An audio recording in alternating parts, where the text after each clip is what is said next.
So, in any case, I'm very glad to see you all here. My name is Eddie Bosch. I'm a journalist and a lecturer, and I'm honored and I have the challenge to be the moderator today when we see the OECD Economic Survey of Latvia for 2017.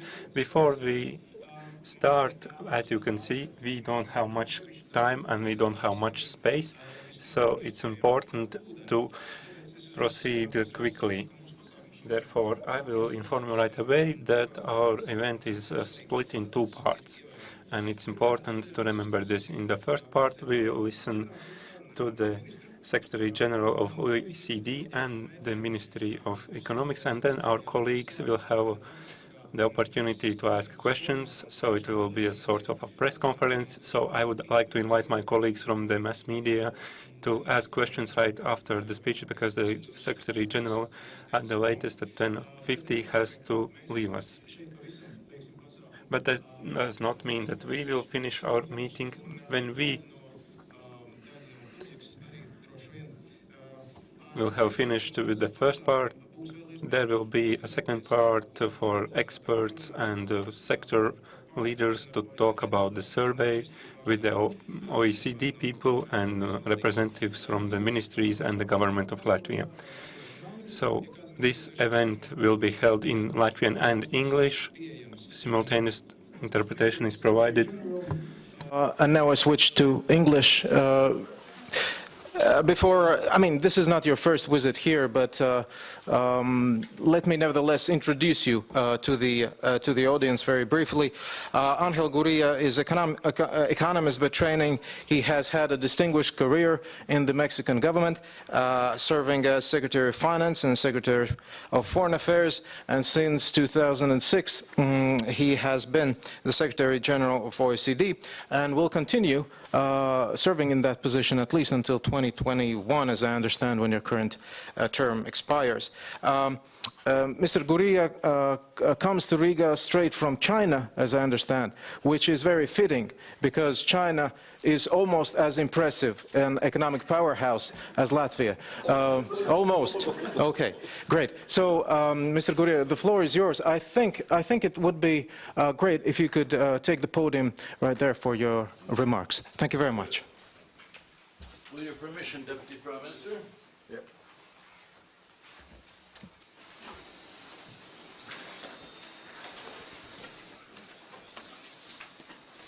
Well, all of you must have the full economic survey. Most of you must have this blue one, which is the PowerPoint. And then for very, very busy people, we have a presentation of 1 page. Actually 2 pages, so, you know. But this is... Now, let me say welcome to Lamdota Strahuma, because she got the ball rolling. You know, we started coming to Riga here to talk about the possibility of Latvia joining the OECD, and of course we were very perseverant, and she was very perseverant, and then the Prime Minister was very perseverant, and you know, and now the Deputy Prime Minister, and everybody was working very hard, and now, but mostly Ivita was working very hard. Ivita, our minister, kept us very busy. So thank you to all of you for being here. Deputy Prime Minister, ministers, friends from the media, the press, ladies and gentlemen, and the OECD team. Any complaints you have about the report, these are the people who wrote it. You have any wonderful things to say about the report, you say to me, please. This is a division of labor we have at the OECD. So, delighted to be in Riga to present the economic survey of Latvia, the first since Latvia joined the OECD last July. Since the start of the accession process, we've worked together to foster inclusive growth and well-being in Latvia. And we have benefited from your experiences and your perspectives on OECD work. Latvia has led by example in the OECD, standing out as a top reformer. I just, you know, I don't want to show you all But we just had a conversation with the Prime Minister. And you know, politicians have a certain nose for important things. So suddenly he opens the doc and it says, Latvia is the top reformer, you know. He opened it, except over this bar is Latvia, which is, you know, progression. So in 2017, objectively, the OECD measured the different reform efforts that were being put together by the different governments, and actually Latvia is the top reformer. It came out, you can see the comparisons here. It's also in the main body of the report. And I would like to, number one, congratulate you, and number two, to say that precisely it is the right way to lead for the transformation of Latvia for the future. Now, I'd like to take this opportunity to thank the Latvian government for the cooperation in bringing this survey to fruition.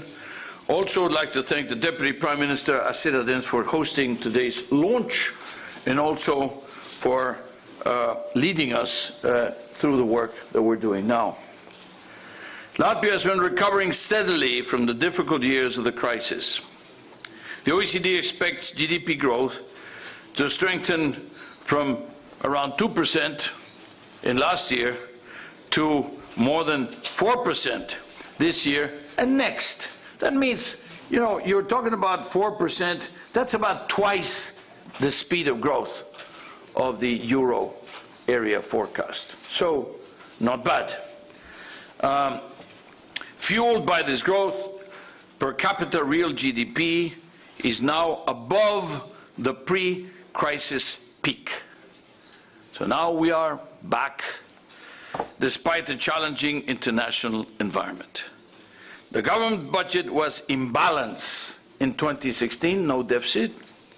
Government debt, 40% of GDP. The average of the OECD countries is around 100%. So 40% is less than half.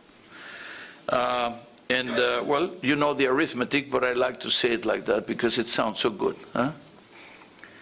Private sector indebtedness has fallen to relatively low levels because the private sector indebtedness was growing and now it's tapering.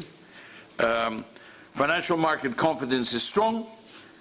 Administrative burdens for entrepreneurs have been reduced.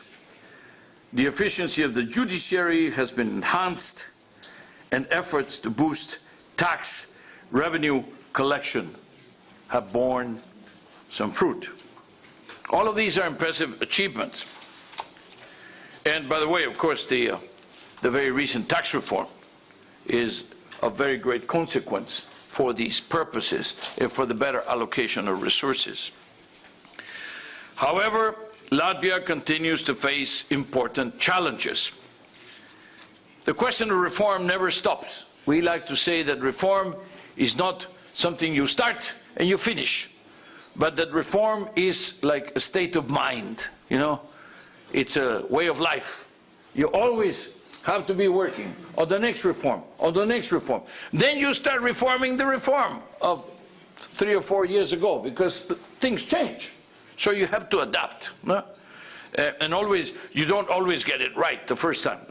You have to adjust. The best reform programs are the ones that needed adjustments. The ones that you don't touch are not so good. So you always adjust a little bit to see how you get it better. Now, some of the big issues, some of the big challenges. Productivity in Latvia is less than 50% that of the top half of the OECD countries. And this gap, the 50% gap, is larger than for some of your regional neighbors. That means the competition here. Now, what is productivity? Because we use these very complicated words. How much does a worker produce every hour? An average worker, how much produce every hour? So you take, in the end, what you do take the whole of the GDP and you divide it by all the people who are working, and you say, okay, how much, you know? It's simple. But what is the importance of this?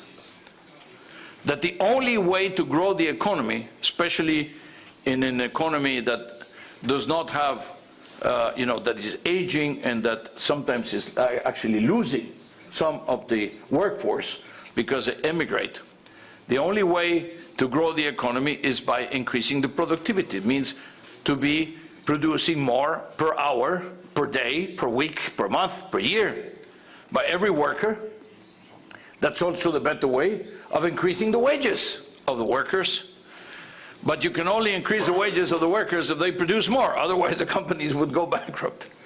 So the question of wage inflation, which is happening here in Latvia, by the way, is very serious if it's not accompanied by an increase in the productivity. So that's something to keep an eye on. Export performance is improving, but participation in the global value chains remains concentrated in low value-added activities. This has to change because the way for Latvia has to be for more knowledge-based, for more sophisticated type of activities, more sophisticated type of production. You have the youth, you have the universities. In fact, you have more than 60-something universities. It's a very large number of universities. But you have and the question is then, okay, how do you use this installed capacity, the talent, to be producing more value added all the time? Unemployment has fallen to 8.6% in 2017. That's already very low in the dynamic capital region. In Riga, in Riga, very low. But then if you go to, what's the name? Senegal? What? La Gale. No, Senegal is another. It's an African country. This is in La Gale. Then you have a much higher. So even in a relatively small geographic region, you have very big, a few kilometers away, you have very big differences in the development. And that's something which, again, is challenged. We have to take a look at that. But they are limited. What if in La Gale there's an opportunity and somebody from Riga or Riga has the skills and can go? No mobility, among other things, because where are they going to live? Is the housing market flexible enough that you can just sell your house over here and buy one over there, or you can go and rent an apartment? No, there's no apartments to rent. No houses to rent. There's no rentals. This is not the country where rentals, it is a culture about everybody owning the house, etc. But then that limits the mobility of people around the economy in the country. Now, we also having a question of poverty levels. They remain high. And immigration flows, that means outflow of people, mostly of the young, are contributing to the skill shortages. Educational attainment is high. Almost all Latvians are educated at least to the upper secondary level. But the question of the quality, but most importantly the relevance, are they being taught what is needed in order to satisfy the needs of the markets? Therefore, when they're out of the cycle, can they get a job? Because what they know is relevant to what is required. And then the question is, we measure this. We have this program called PISA, Program for International Student Assessment. And in 2015, the scores were lower than in 2012. Now, we do it every 3 years. This is why we have the numbers to 2015. We are now reporting on the results of 2015. So in 2018, we do it again. We will be reporting in 2019, 2020. But based on 2015, Latvia comes out lower than in 2012. So this is a call to attention. Not much lower, just somewhat lower. It didn't continue to increase. So question is, that's a call to attention. We have to be attentive to this trend. Our study proposes several policy recommendations. Let me mention a few First, Latvia needs to boost productivity by moving up the global value chains. That means more knowledge, more, let's say, more sophistication in terms of the inputs of the work. OECD data shows that Latvia is drawing less value added from the global value chains than other countries in the region. It's less integrated to the global value chains of the world. Latvia can reap larger benefits by specializing in more knowledge-intense activities. For this, getting the right skills is key. Skills is the key word. Skills.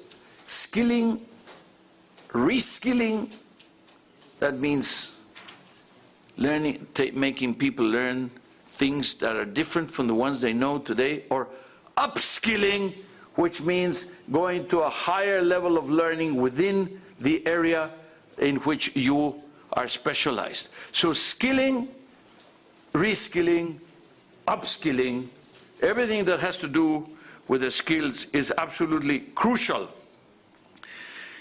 Now, Latvia has improved the quality of vocational training and also of tertiary education. You made good use of the EU structural funds in this area. However, it is critical to ensure that all the young people, including the students from the low-income households, can access these education pathways and improve their skills. Let's say, we cannot assure that the outcomes will be the same with every young man or woman. What we have to do is make sure that the opportunities are the same. Then it will be up to them to take advantage.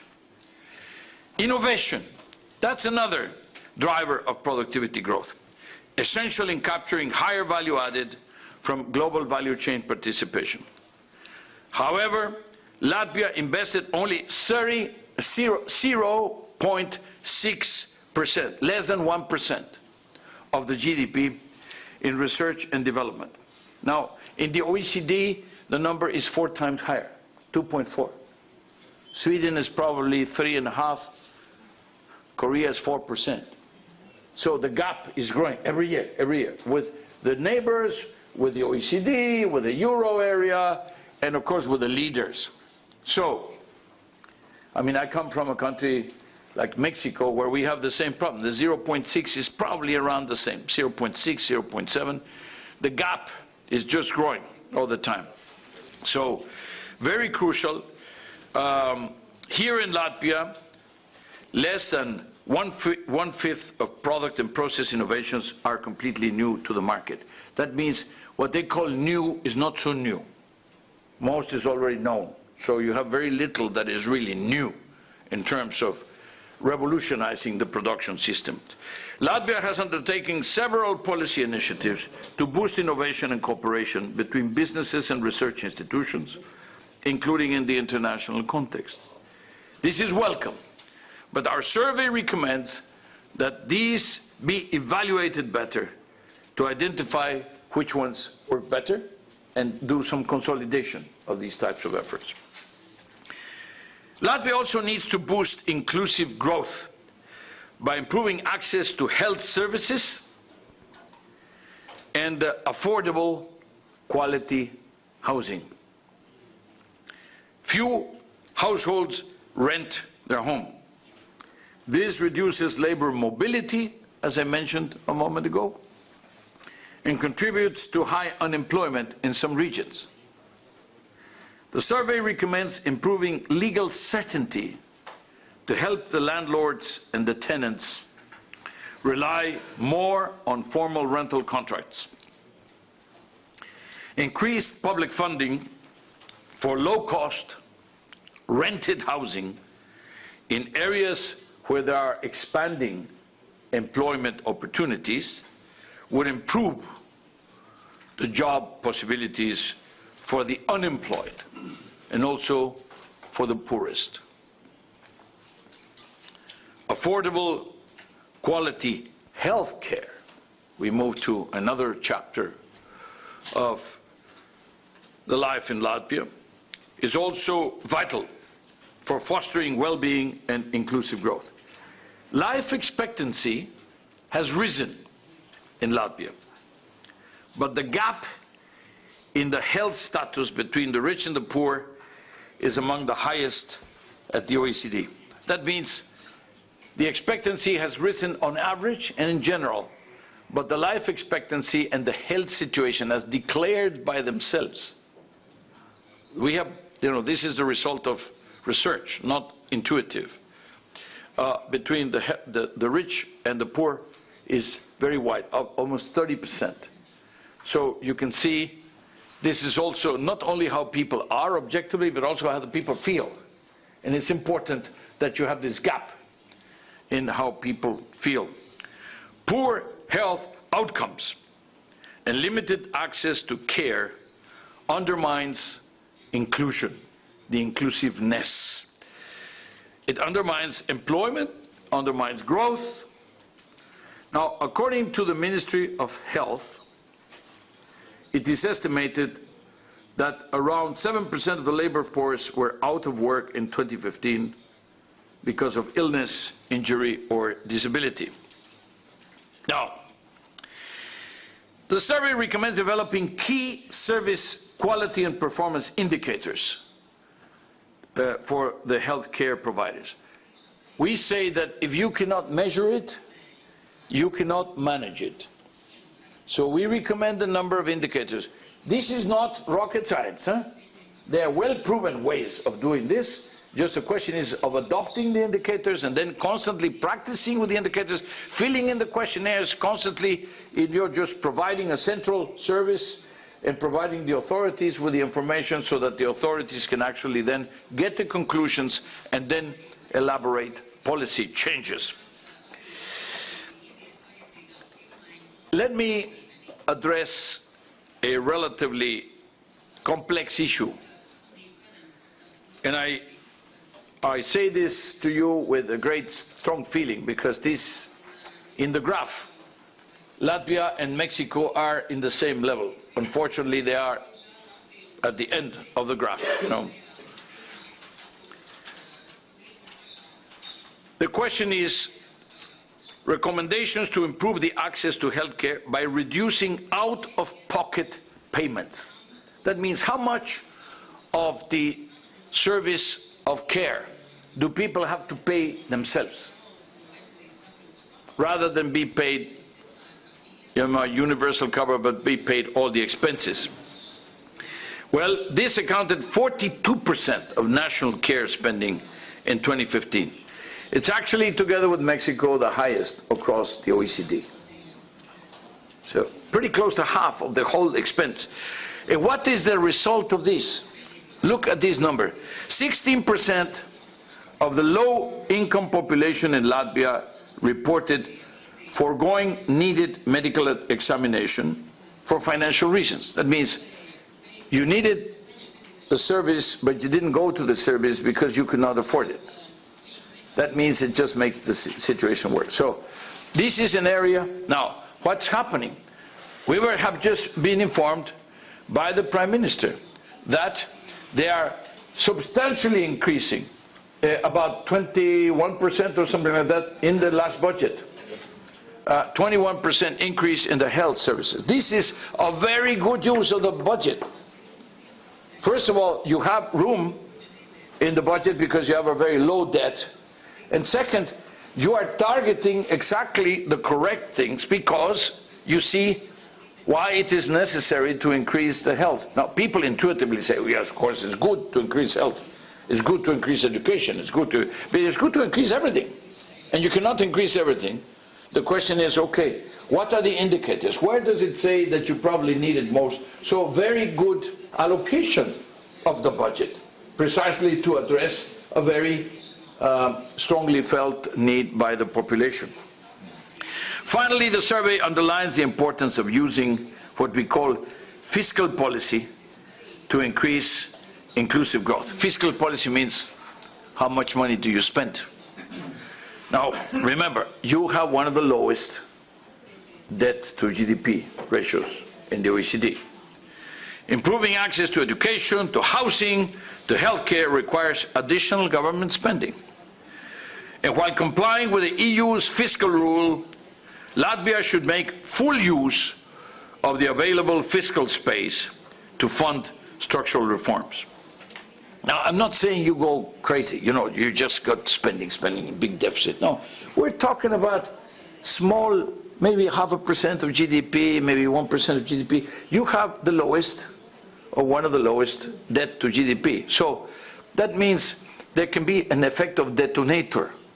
Maybe also by spending a little bit more of the public sector, you can also bring more private sector investment in. You can do a joint investments together, etc. So your own fiscal virtue, your own fiscal discipline, for which you should get a pat in the back.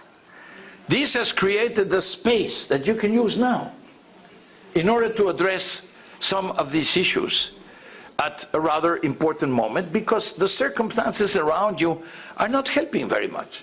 Growth is not very much, it's not very high. So basically you have to, it's like when you are in a boat, you are rowing, and you are rowing in the favor of the tide, and you feel you are so good and so strong, it's because you're going so fast. But then when you try to turn around, you are against the tide, and it's a little bit more difficult. Well, Latvia is now like that. Latvia is rowing against the tide in a way. You are now, but you have the room. You have a little engine, the trick is you put the little machine to do a little bit. You can spend a little bit of fuel in the engine because you have created this space. Now, of course, central bankers not necessarily love this idea that the OECD, which is supposed to be the source of the discipline and the, tell you that you can spend a little bit more. But we are not telling the central bank, we're just telling the minister. So don't tell the central bank, please. No, but it's not about lacking discipline. It's not about lacking control. It's the fact that you have created this space. It's a modest possibility of increasing. And we have been saying this for 1 year, for 2 years, for 3 years. Why? Because interest rates on the debt are very low, and your debt is very low in any case. So you are one of the few countries where it's quite obvious that there is a little bit of space. So what we're saying is, let's use it. Also, in what do you use it? Well, you use it wisely to break some of these bottlenecks, some of these social needs that will help the productivity of the economy, etc. Now, Latvia needs also to ensure firms' profits and worker salaries are fully declared. That's transparency. Undeclared activity lowers the government revenue. It's also less productive, it distorts competition, leaves workers unprotected. The informality question, how much of your economy is kind of black, underwater. So you should get it out. Right now there's some incentives being created by the government, where basically you say the access to some of the services will happen to the extent that there is a connection between, a declared activity, that you are, a declared a taxpayer, regardless of whether you pay little tax or high tax, but basically that you are registered in the formal activity. So that's an incentive. We believe that this is a proper way. The recently adopted tax reform, again, as I mentioned before, a step in the right direction.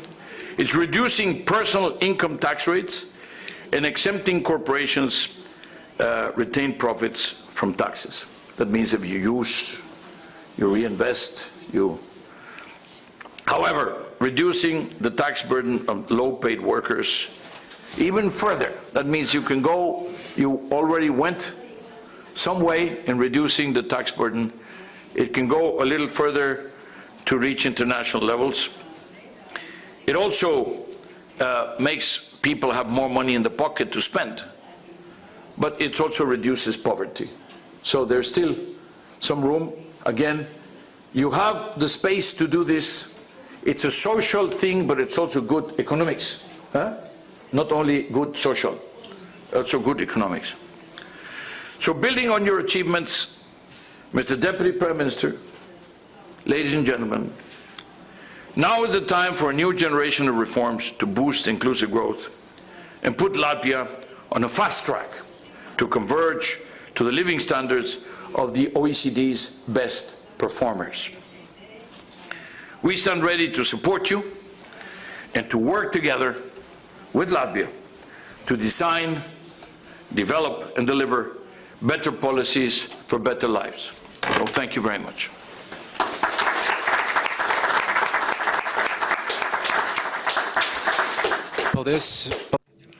Thank you to Secretary General. I will also give the floor to Minister for Economy. Just a reminder to everyone present, to the representatives of this industry, to economists. I may be the only person who is not an economist in this room. So you all will have the opportunity to ask questions to our panel speakers, including Ministry of Economics. Now I give the floor to Mr. Ashuradan. Mr. Gurria, thank you for the opportunity to hear your address and about the second evaluation of OECD for Latvia. The first one was related to accession, and this is the first survey for Latvia as a member state of OECD. And I would like to say that this survey is more relaxed, so to say. Initially, there were problems with the bank sector, with state administration, and it seems that we have overcome these issues.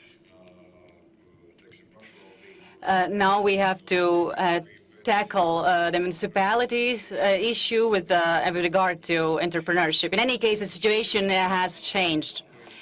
Before I analyze the survey, I would like to express my gratitude to the authors of this survey, Ms. Åsa Johansson and Mr. Andres Fuentes, who are present here. We had the opportunity to hear their initial comments, and this cooperation has been excellent. On behalf of our government, I would like to emphasize that this economic survey is very important to us, and I am convinced that it will be part and parcel of our daily activities in every governmental division. It will be the basis for analysis for policy makers and decision makers, and it will help Latvia implement its economic reforms and policies which are underway. This survey says that the economic growth of Latvia has been solid thanks to the implementation of structural reforms of the recent years. However, the growth is not sufficient for the convergence of the living standards. It means we must not stop our reforms. And as Mr. Gurria said, as soon as you finish one reform, you have to start the next. All in all, I am delighted that our vision about the development of local economy coincides with the recommendations of OECD. However, there are several surprises and some positions differed, and we will make the necessary adjustments. There's no doubt that our major challenge is to increase the productivity of local economy and improve its exports, focusing on manufacturing and products with high added value, as well as facilitate our entry into global value chains. No objections here. However, with regard to inclusive growth, our position differed. There were a lot of unexpected recommendations with regard to healthcare. These issues are being tackled in a structural way, but the housing issue was a new approach which we didn't have on our agenda. Availability of jobs and housing are new aspects which we hadn't thought of before, and which we will have to, thanks to which we'll have to make adjustments elements in our policies. With regard to productivity, this topic has been widely discussed in this year's survey. The facilitation of productivity is one of basic priorities of the Ministry of Economics. OECD has published several studies and has established the Global Forum for Productivity, where Latvia can participate as well. I would like to express the support. I would like to express my gratitude to OECD for organizing the Productivity Forum, which will take place this year. It will help to discuss in detail productivity-related issues. Why is productivity issue so crucial to us here? I have emphasized time and time again that there is a risk of getting trapped in ending up in the trap of average income, and that's why we need to work on creating services with added value. It will help reduce inequality, poverty, and these are among issues discussed in this survey. We are implementing several activities to increase production with value added. We are supporting innovative companies and offer a range of financial support instruments, especially for startups. With regard to OECD recommendations, this year the survey comprises 8 major areas, for example, fiscal policy and taxation system, vocational education and research, judicial system, healthcare, transport infrastructure and its improvement, housing construction policy, governance of Riga metropolitan area and other areas. With regard to fiscal policy recommendations, OECD has praised the state of the budget and the low debt levels. And we are following the EU regulations specified in the Growth and Stability Pact. We have approved a new taxation reform aimed at growth of economy and reducing inequality and unemployment. The OECD analysis already has evaluated our new taxation policy, and Latvia still has the highest burden of taxes among low-wage receivers. We also focus on fighting shadow economy. If taxes are not paid, the respective entrepreneurs gain unfair disadvantage, and it deteriorates the overall economic growth of the country.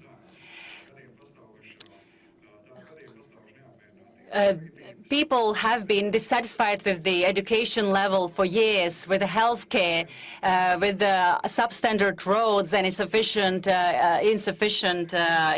investments in defense. Latvia has a very restricted budgetary space capacity for certain spending. And unfortunately, the tax revenues are low as tax optimization schemes are widely applied, and people try to evade paying taxes. We will work on motivating incentives, and we will try to reduce the shadow economy and increase tax revenues. With regard to science, it is the age of new technologies, and skills and knowledge cannot keep up with these technological developments. That's why we have to constantly improve these skills and knowledge.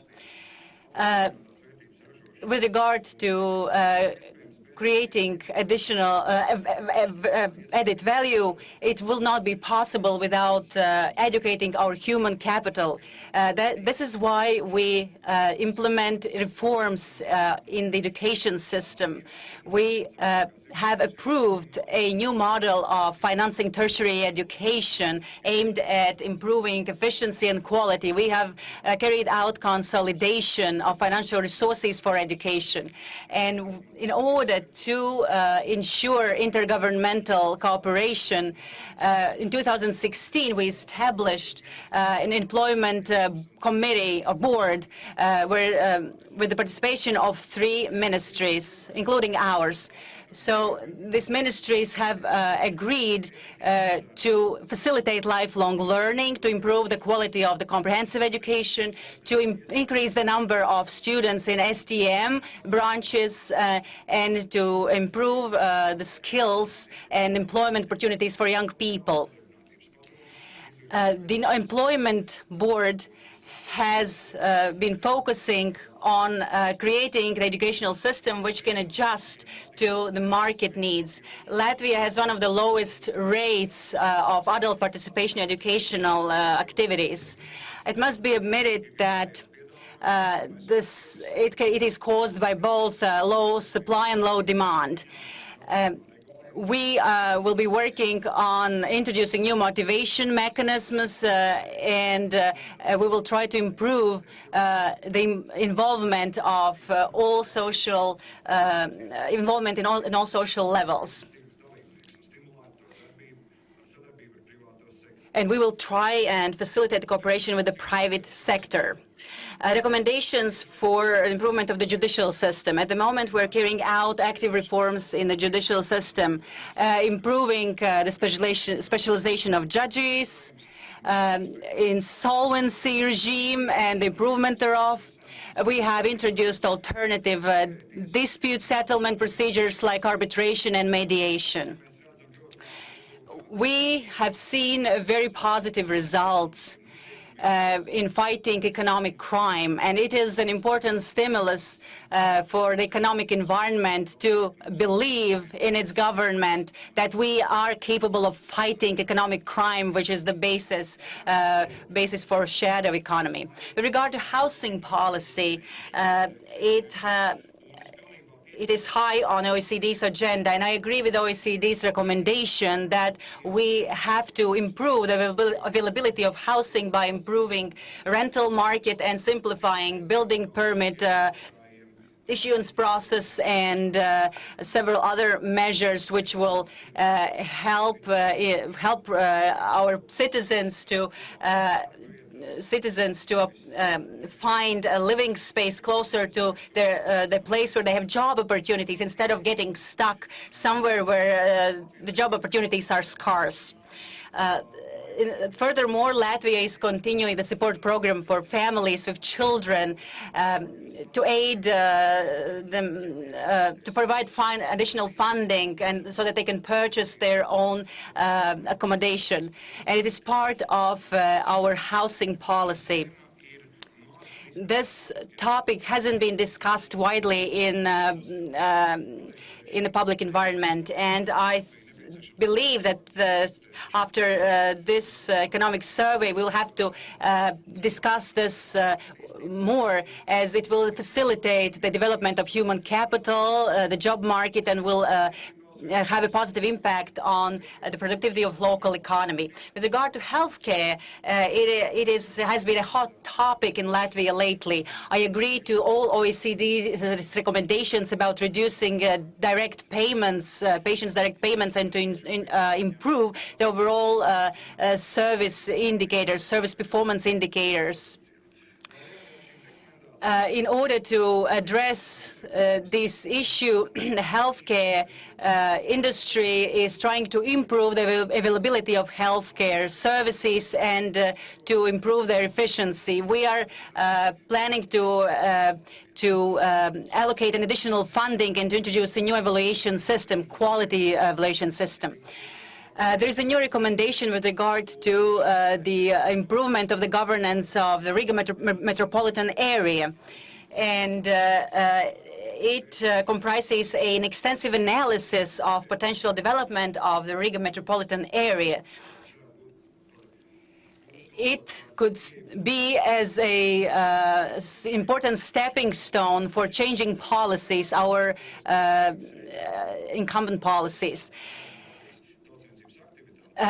So Riga metropolitan area has the highest concentration of job opportunities and economic activity, and despite this region is less competitive than similar regions in the Baltic region, for example, in Estonia. For example, Estonia. The OECD analysis shows that the average GDP per capita in Riga is lower than in other cities in the Baltic region. It is approximately 70% of its total potential. This is a red flag to all of us that we have to improve the governance of Riga metropolitan area if we want to create Riga as an attractive and developed part of the Baltic region. OECD pointed out that there is not enough cooperation between Riga and municipalities from where people commute to Riga to work. So we have to work on transportation infrastructure, the availability of childcare settings, and other issues. So Riga and Riga metropolitan area have a high potential to create economy based on to create knowledge-based economy with added value. Compared to other regions, there are more job opportunities in the Riga metropolitan area, and OECD points out that we have to help people commute to places where the job opportunities are. However, they find it difficult to find housing in this area. Riga will be included in the mobility program, and additional funding will be provided to ensure that unemployed can move to the parts of the country where job opportunities are better. I must say that it is difficult to find affordable housing. However, there are some municipalities which are showing the example. For example, Valmiera city municipality is building housing, low-cost housing, affordable housing, and we have to follow their example. I am planning to sit at the round table with the Riga City Council representatives, and I will introduce them to the analysis of OECD, and we will discuss the issues pointed out in this survey. So there are several recommendations which require a more detailed analysis and more discussion. For example, recommendation about improving energy efficiency in the building sector and recovering part of these costs through different mechanisms. We are already achieving these results, but of course there is room for discussion. There's another interesting recommendation which we need to discuss any further. It is about internal mobility of our labor force and the division of tax revenues between among municipalities. In the present political context, I don't know how we could possibly implement this, but we definitely have to discuss this further. In the conclusion, I would like to express my gratitude to Mr. Guria and his team for this evaluation, for this survey. This morning, we had a meeting with the Prime Minister, and it was like Christmas at the National Library. Mr. Guria arrived with a pile of books. I thought they're just for reference, but no, he has bought them to donate them to Latvia. There were recommendations on skills, recommendations on education, recommendations on improving the efficiency of the public sector and productivity. So we received a pile of books, very valuable analytical information which will help the government implement our reforms. I am convinced that by following our agenda on the basis of OECD recommendations, we will achieve our targets, and I am grateful about our cooperation, and I hope for further fruitful cooperation with you. Thank you. Well, thank you very much. Once again, in the second part of this event, we'll have an opportunity to have a detailed discussion with the authors of the survey and with representatives of our ministries regarding specific sectorial recommendations. Right now, I would like to give the opportunity to all the present people, especially from mass media, and for others who might not have the opportunity every day to speak with the Secretary General of the OECD. So you have a bit of time for questions. Do we have anyone who would like to ask a question? Please.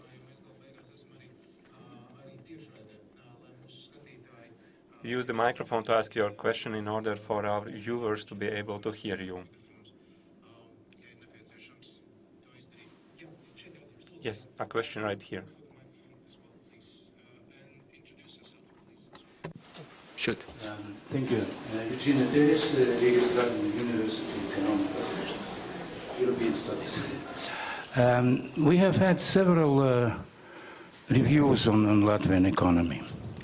Now Latvia is a member of very prestigious and wonderful group of experts analyzing all over the world recognized reviews.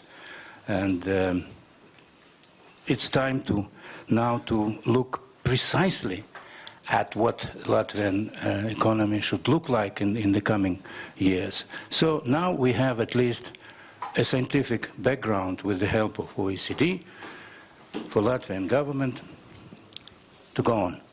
Wonderful. Still, it will need time, of course, for us to analyze the reports, and I guess in our university we'll make a briefing for our teachers and the staff, so they would know what are the recommendations of OECD.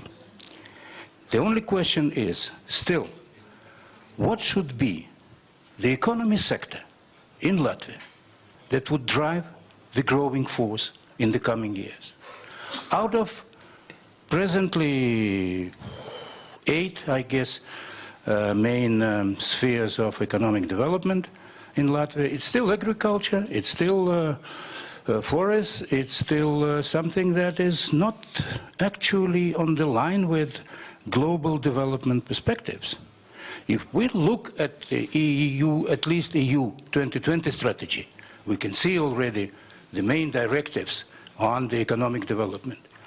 Is your recommendation in line with our, well, let's say sub-regional in the world, but still European Union with 27, 28 so far. It will be 27 very soon. So I will just repeat my question. Is it, it could be the question for both, for you, Mr. Gurria, or for you, Mr. President, Mr. Deputy Prime Minister. But he's okay with the title. Mr. Minister. What is, to your mind, or what could be sectors that would drive the Latvian? Thank you. Yeah, thank you very much. Yes. Yes. Yeah. Okay. Look at the structure of the Latvian economy. If you go to page 8 of the book, it says that when you're talking about the value-added shares, the primary sector produces a relatively small 3.2. When you're talking about value-added, industry produces slightly over 20%. And the services produce 75%. Well, that very clearly recommends where the emphasis should be. And at the same time, well, services is very big, very large, but we mentioned in the summary someplace in the book that Latvia has one way to go, really, which is to be increasingly sophisticated and increasingly based on knowledge, increasingly based on technology, increasingly based on a workforce that is necessarily more sophisticated and that is based on new product developments, on R&D, on design, on the key components and the knowledge services, and that the support for those having to do with supply chain management, with the branding and the after-sales services, etc., which become very specialized when it comes to services, but that also occupy quite a bit of people. So you may be losing, jobs in the more traditional enterprises, and also the fact that you are having this wage inflation, by the way, can actually put prematurely some companies out of business. So you have to take care of that. But the move to capture this new reality, both what I would call the knowledge reality of Latvia, the academic reality of Latvia, the skills reality of Latvia, is to move up the value chain in terms of, and actually there's this where you compare the line there, the chain together with the United States and Latvia, and you see where you are and the possibilities that you have. But at the same time, there's a question of underskilled. So you cannot have the two things going together. You cannot promote a skilled-based, greater future development if you do not have the skills, because then it's not skill-based. If it's skill-based, you need the skills. That's the first word. It's the base to building. So I would say that when you're talking about services, first of all, the composition of the economy recommend where we should be focusing. You have your exports, machinery, transport equipment, 22%. Manufactured goods only 18%. But crude materials, inedible, except fuels, 13%. But you also import 30% of machinery and transport goods. That means you are importing in order to export or re-export. So what is chemicals-related products, etc.? What seems to be the very natural recommendation out of the structure of your economy? But that's basically to go for the single largest sector, which would be your services. Now, does this mean that we neglect or forget about industry? No. Manufacturing is the way in which you grew up the economy. You don't.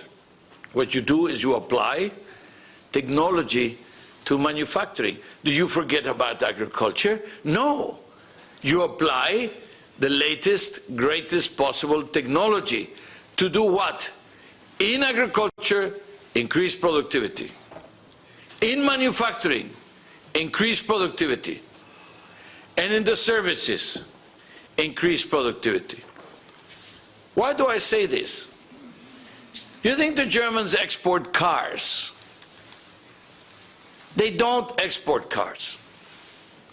They export code with wheels. 70% of the car is code. The value is code. Everything in the car is a computer now. And everything needs an algorithm in order to work.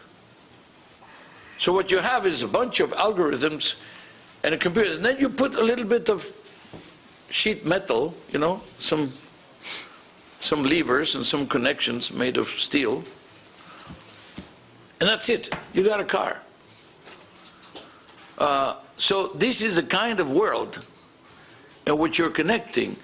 And it's not that you are going to have a policy about the digital economy. No. Everything is digital.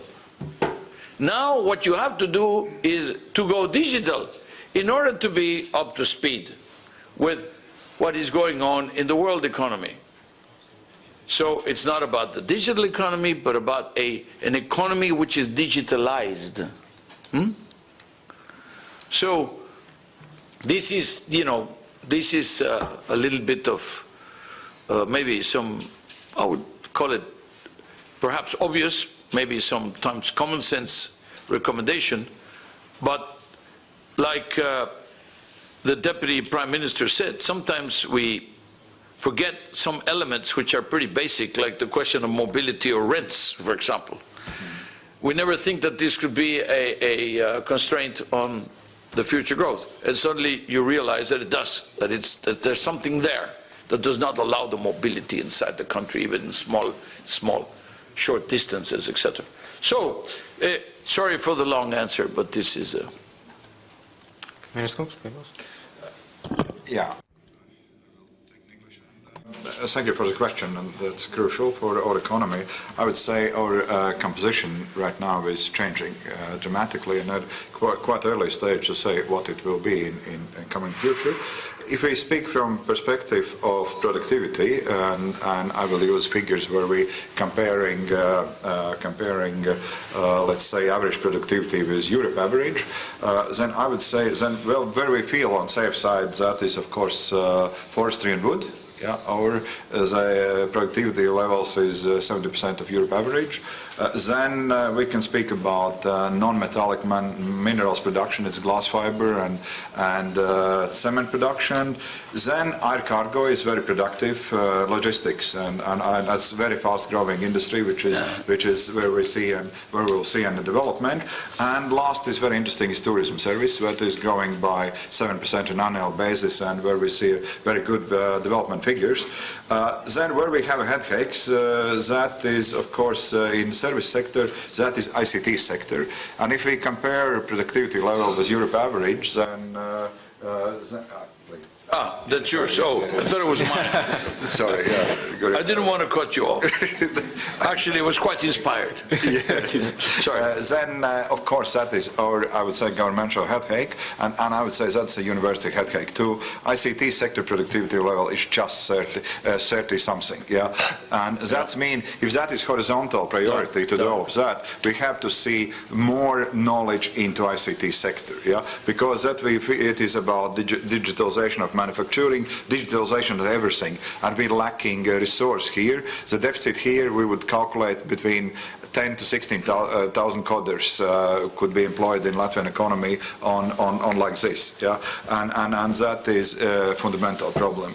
Then, of course, where we will see soon big developments, that will be global financial services, yeah, where we see there is an additional space for growth here. That at the moment this branch is growing very fast, and we expect dynamic developments there too. And of course, I would like to mention another thing. What is a fundamental priority for Ministry of Economy? That's startups. Yeah, we see every month there is a news where the companies having a great growth, and like I would like to mention last month's news, Atlas Dynamics, new drone startup, 8 million investment, and that we have on monthly basis such good things about how the Latvian companies, startups are growing. That's my answer to your question. Okay, thank you very much. Sorry, in the book it's page 77, where you have the how do you move up the global value chain, and there's comparisons with Japan, with Germany, with France, with the US, some of the neighbors, Czech Republic, Sweden, etc. So that gives you a little bit of an idea of where you are in comparison to some of these. Yeah. Sorry. Yeah.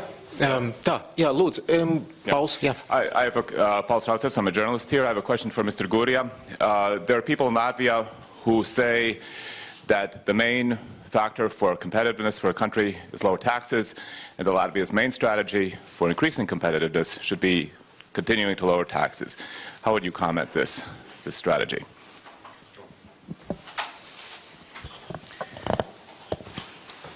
It is true that there is a trend to lower taxes. In fact, I think over the last 2 or 3 years there's been about a 2 or 3% reduction in the average level of taxes at the OECD. And what you're having is a tendency to reduce income taxes for corporate income taxes, and also more reticent, a little more difficult reduction in the what we call the tax wedge, which is the tax on labor. Now, when I talk about the tax on labor, it's not only the tax that we take for the worker that we tax, and also it's the contributions of the companies for the social security contributions. When you have one more worker, how much do you have to pay? There are some countries, Belgium, Germany, France, where 50% of the nominal wage has to be paid by either the worker or the company. And what happens is that you reduce the appetite for creating one additional job because it's so expensive. It's not just, 100, but it takes actually for the company represent 100 plus, and for the worker it does not represent 100 of income, it represents 100 less. So reduce the tax wage, because that liberates. And this is something that you just did in the tax reform. You reduced on the income tax for lower income earners. for the lower income earners, which also is an act of social justice. Yep. But at the same time frees up some consumption capacity. It equalizes the level playing field, the social situation. But reducing the taxes on companies. Let me tell you, for example, why is it that the stock market in the United States went up like that? Well, because they were thinking that Mr. Trump was going to do a number of things. One was he was going to lower corporate taxes. Second, he was going to allow for the repatriation of the profits of the large American companies that are outside the United States but cannot be brought back because they are taxed by 35% or 38%. This is a very good example. You cannot get the money back inside the United States or reinvest in the United States because the tax is so high. And third, massive infrastructure investment. Now, all those things have not yet happened. They're still discussing about the tax reform. I hope it's going to go in this direction. Maybe it will not go to 15% taxes, but maybe 25. But it's better than 35 because they don't have a lot of fiscal room. But there you have an example. It's not even happening. But the expectation that it may happen is creating a very great, or created already a great boom in the stock market. Actually, right now there's a little bit of reversion because people are realizing it's not going to be so easy or so fast. So, yes, there is a question of competitiveness also in the tax systems. What does this mean? First of all, you compare yourself with your neighbors. Second, you compare yourself with the, let's say, you are in the European Union. You've been, what, 4 years now? 5 years in the Eurozone? So that means, no, but not as a member of European Union, but in the currency. Yeah, currency. That means that you have to take a look at what the others are doing. Not necessarily to imitate, but if you are competing with the others, you cannot be too far away. But second, remember that Latvia is in the AVIS group. What do I mean? A few years ago, for those of us who are a little older than the average here, you would go to the AVIS rent-a-car. Oh, yeah, okay. Yes, this is not about some mythical Egyptian bird or anything like that. No, this is or some god. It's about the rent-a-car.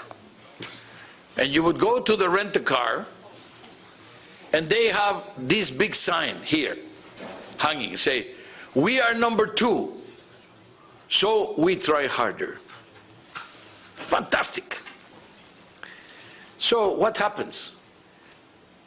Countries like Germany, countries like United States, even countries like UK, the larger the country, there will be a greater tendency to move into those countries simply because it's known and it's big and it has a lot of connections and to attract, I would say you have to be at least competitive. Now, do not fall in the trap of trying to reduce taxes so much in order to attract companies so much, because companies do not always follow that same logic. Companies are ready to pay taxes as long as, but what is the biggest element? The quality of the workforce, the skills, the stability in the economy, the growth prospects of the economy, and the connectivity, the infrastructure that they can. For many large companies, Latvia is not a big enough market platform that they can only produce perhaps for Latvia. They would like to produce out of here for the rest of the region, or maybe for whole of Europe, maybe for whole of the world. But how do you do that? Well, there's connectivity, there's information, there's access, there's Wi-Fi everywhere, you know, and at the same time, the workforce is skilled. Universities are all like a factory of knowledge, you know, they are producing very well prepared people who are very, not only employed, but employable. That means they got the skills. They have the mobility. They can be used here. They can be employed in London. They can be employed in France. They can be employed in Germany. But there are opportunities here. People will tend to stay in their own country if there are opportunities. So it's a combination, not just because of lower taxes, but the taxation system, number one, has to avoid distortions. Number two, has to be sufficient to produce enough revenues so that you have a strong fiscal position in the country, which you do. And now you are making, with the last tax reform, you are adjusting some of these elements. And I think it's in the right direction. Jā, mums mazāk nekā 10 minūtes. Es domāju, savāksim jautājumu. We have less than 10 minutes, so we will listen to several questions so we can answer to them all at once. You mentioned a series of issues today involving access to healthcare, affordability of housing, poverty, and you also advised the government that they could spend more money. In your report, it suggests that they could sustain a deficit of 1.5%. What should be the priorities of that spending? And to the minister, will you take his advice and will you increase spending or consider increasing spending next year in the budget? Thanks. Before we get the answer to that, let's gather up a couple of more questions, and then that'd be a final statement as well. Yes, please. Hello, my name is Ivo Btkovic. I work for agency Letter here. I had a question about the legislative agenda that we have right now in Latvia. There are amendments to the competition law, and the idea behind them would be to limit the possibilities of local municipalities to engage in commerce, to compete with the private sector. So far, the idea doesn't have the support of the Parliament of Latvia. Do you believe there is a disbalance in the commerce of public and private sector that could discourage the entrepreneurship, basically, of the private sector in Latvia? Okay. And one more. Anyone willing? Mr. gribēja man kaut ko teikt? Nē, viss kārtībā.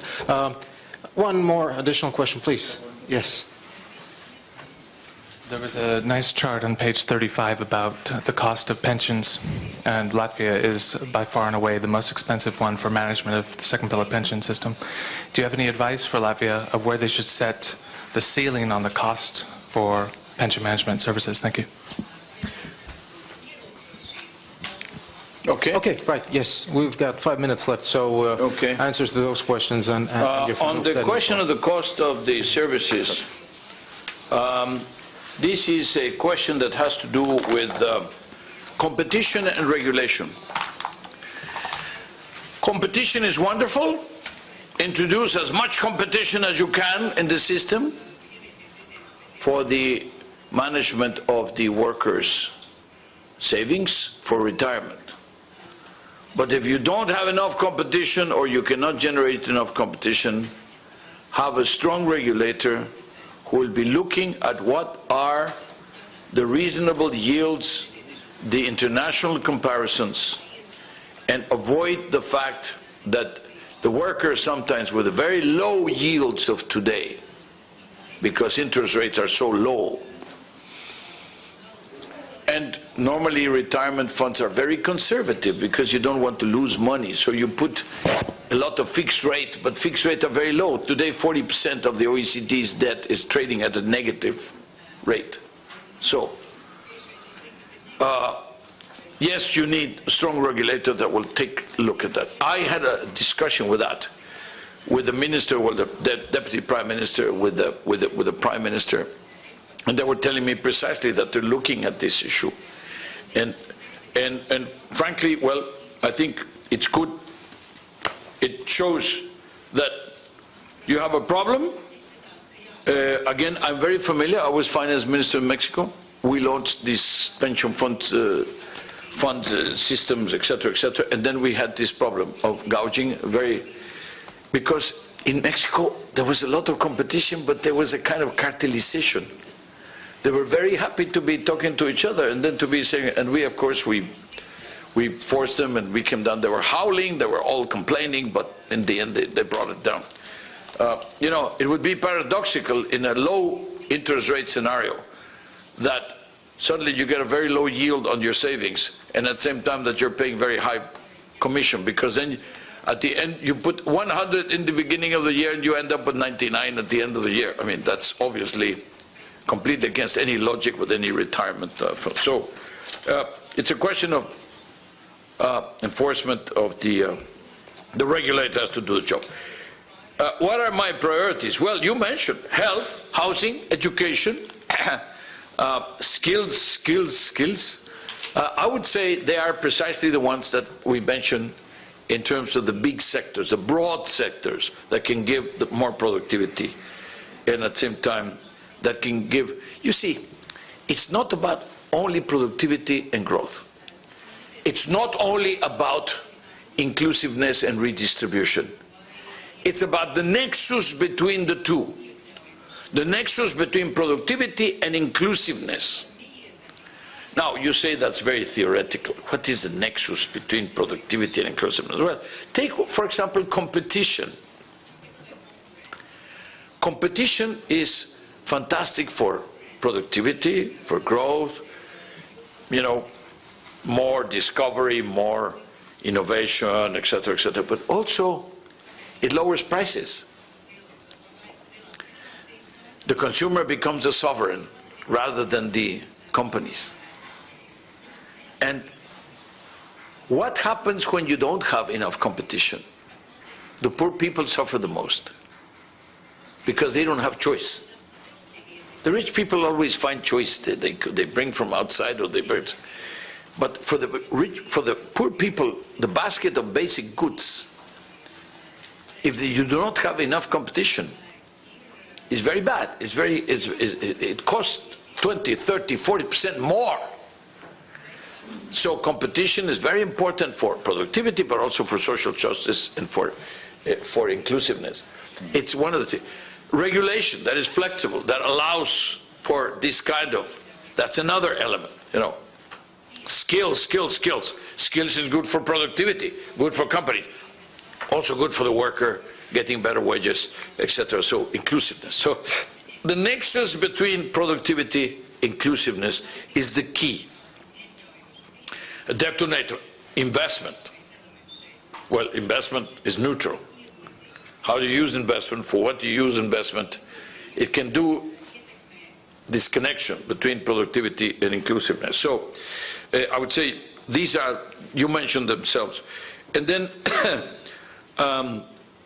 you mentioned about, your first one was about what? I think that was it, right? Yeah, okay. Yeah. How about you?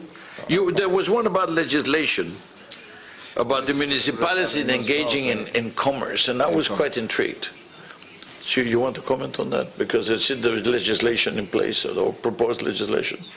Yeah, it is. Yeah, it's a hot topic here is because local governments are more and more engaging with commercial activities, and we're trying to find a balance here between private sector and local governments' engagement in that.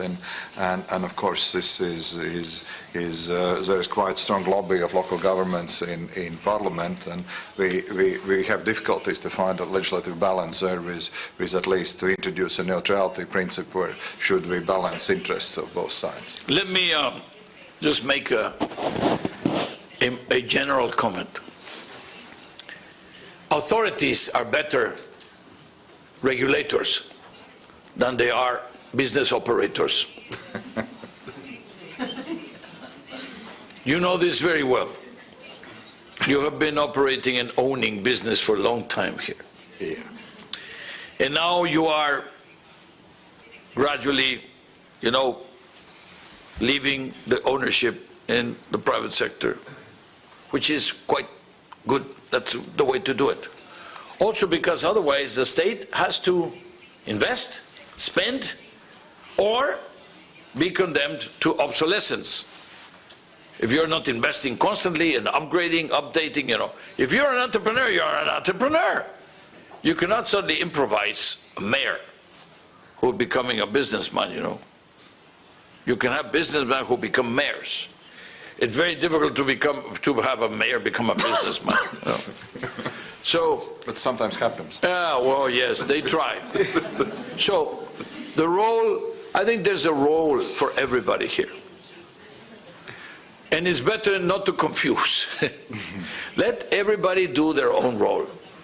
The regulator, you control, you make sure the market is level playing field, equal opportunities, access, competition, no abuse by any dominant position. Regulators are very important, either in the field of telecom or in the field of broadcasting or in the field of producing cigarettes or because of health reasons, whatever you want. Regulators are important, but getting into the business area can sound interesting, but generally it ends up as a bad story. So I would be on the field strongly of the ones who would discourage our mayor friends who want to go into business. Huh? But Mr. Guri, it's so tempting to be in one person, a regulator, an entrepreneur. There's a conflict of interest. That's the other problem. If you look at this is very serious. You're either a regulator or you are the regulated. You cannot be both. Because then you tend to go into some distortions, and human nature is invariable. You tend to be lenient with yourself. That's not good. Okay, this is getting cozy and comfortable and nice and all, but we're out of time. The Secretary General has to go to Estonia, and as much as we would like to disrupt that visit, because we love the Estonians so much, I'm afraid we have to let you go. So thank you very much for this. Any final words? Yeah, I have some final remark here, and I would like to again thank Mr. Guri, and I would like to say one interesting aspect of this survey here is so far we have been more, interacting with European Union framework and did our, comparison with European Union general performance, and now we are a part of global family context, and I would say Mr. Guri today say Mexico making a great contribution to Latvia, and because we have a lot of positions to compare. No, that's not. The problem is that Mexico is the only only country that comes out worse than Latvia in many things. So he said, thank you very much to Mexico, because making us feel good, you know. I try to be polite. He tries to be polite. But using opportunity, I would like to, Mr. Guria, congratulate you with Independence Day of Mexico, which will be Indeed, tomorrow. absolutely. Okay, thank you very much. Thank you, thank you.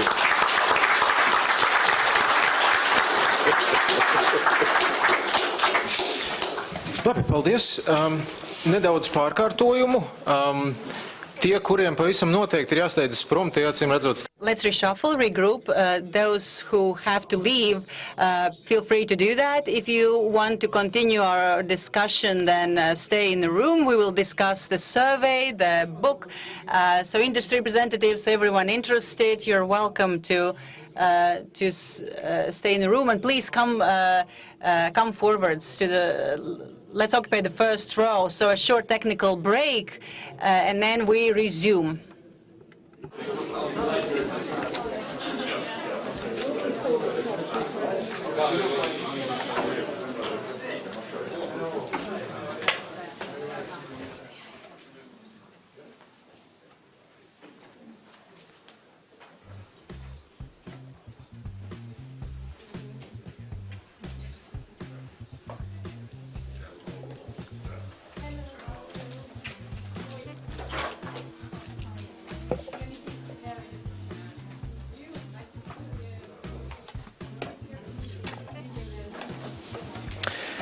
Jā, 1, 2, 3, jā.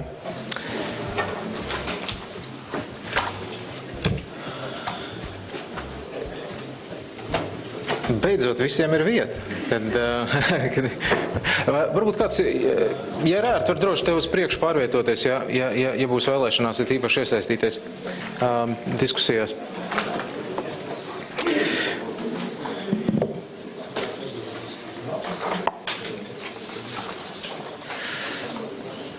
Jā. Vai visiem pietiek vietas tur?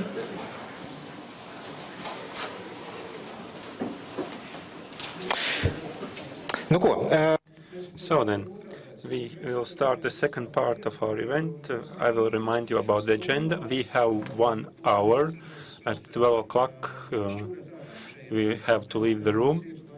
But we do have some time now for a little discussion in detail about the issues that we touched upon already. We have authors of the survey here. They know very well.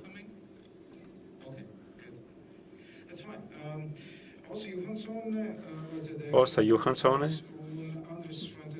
Economics Department of OECD, and Andres Fuentes Hutfilter, also from the Economy Department, who will join us shortly. And we have 3 ministries who are responsible for the areas that were analyzed in the survey. Mostly it's the Ministry of Education, Ministry of Finance, and Ministry of Economics. Therefore, we have representatives from these 3 ministries who will be able to tell about their perception of the survey that was presented by Mr. Guria. Gunta Arai and Diana Leibniz from the Ministry of Education, Nils Saks and Astra Kaljana from the Ministry of Finance, and Martin Schauder from the Ministry of Economics.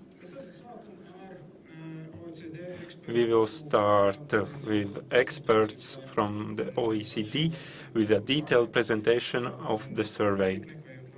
Without further ado, please, Ms. Johansson, you have the floor. Thank you very much. It's a pleasure for us to be here in Riga to present the findings from the 2017 Economic Survey of Latvia. And before starting with the presentation, I would like, as the Secretary General already said, extend our thank you to the Latvian authorities and for hosting this event and making it possible for us to be here to present the key findings of our survey. I would also like to thank the Latvian delegation at the OECD for their helpful collaboration on this project. So what we will do in the next 20 or 30 minutes or so is to go through the key findings of this economic survey. And so what are the key messages from this survey? Basically, the survey Thank you very much for that. So the survey highlights. The survey first starts at highlighting that the Latvian economy is growing strongly. Unemployment has fallen and export has gained market share.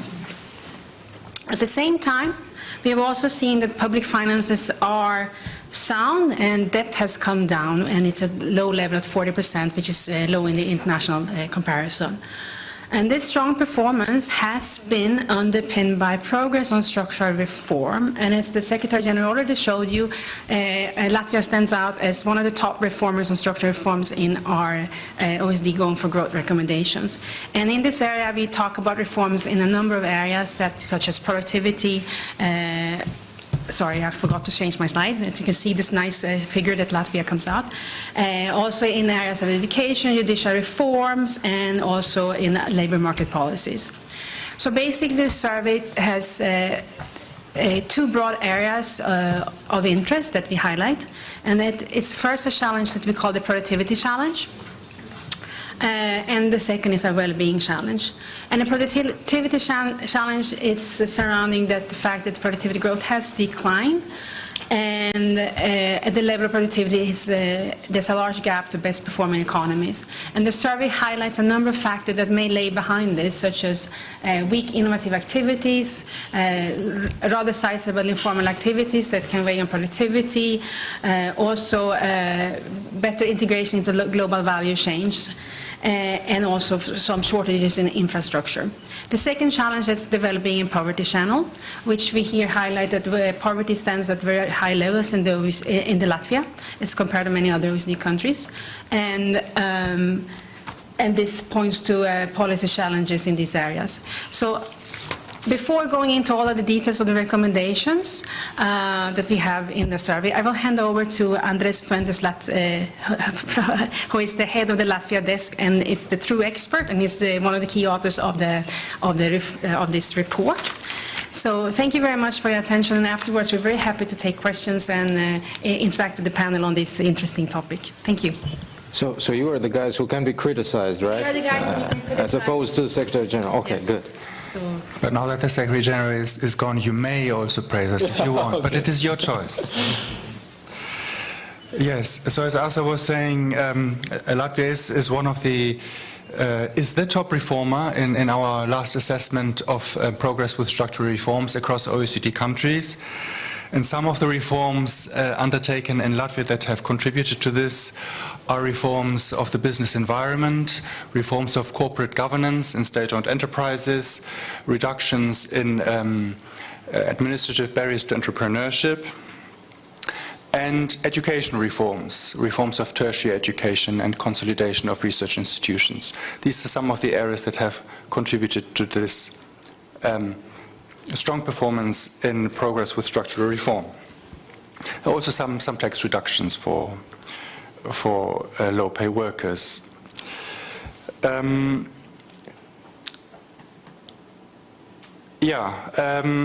As Asa was saying, the productivity challenge is one of the two main challenges that we see: productivity and poverty.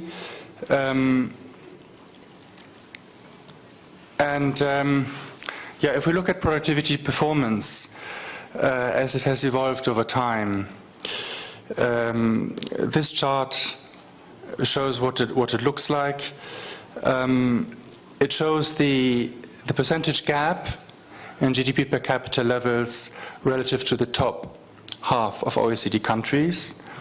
And you can see that there's been an impressive convergence process all the way up to the crisis in 2007, and then it has become more difficult to reduce the productivity gap with respect to leading countries. And this is an experience that has been shared by other countries in the region, in the Baltics and Central Eastern Europe. And one important thing that we try to argue in the survey is that addressing this challenge and addressing the poverty challenge, they're not independent challenges, or even less conflicting challenges. They're certainly not conflicting challenges, but if you address both at the same time, you can address both more effectively. So one can do things to fight poverty that will also increase productivity. And this is an important aspect of the reforms that we recommend. When we widen the perspective to the OECD as a whole, many countries, as the Secretary General was saying, many countries have had difficulties with slowing productivity growth. And one important feature of productivity performance across OECD countries is that a gap has opened up between top-performing firms in each industry and those which are further below. Over the past 15 years, it is the top performers which have done even better, whereas firms which are below the top performers, so less close to the technology frontier, have done less well. This is what this chart shows. And this is especially important for Latvia because Latvia has more firms which are not so close to the top than, let us say, the United States. And we relate this to technology diffusion.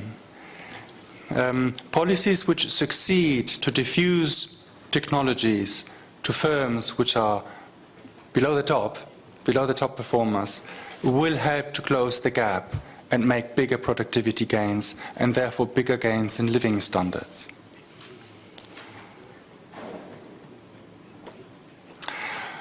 For a small open economy like Latvia, what is key for productivity is how the country integrates in global trade.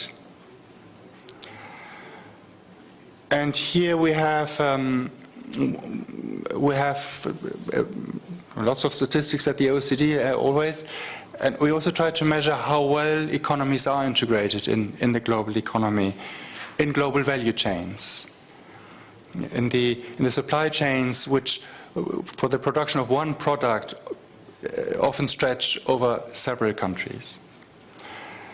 And here we have observed that the share of domestic value added in the Latvian economy that is integrated in these global value chains, this is the red line on the left-hand side, is smaller than in other countries of the region, other Baltic countries and Central Eastern European countries. Latvia is less well integrated.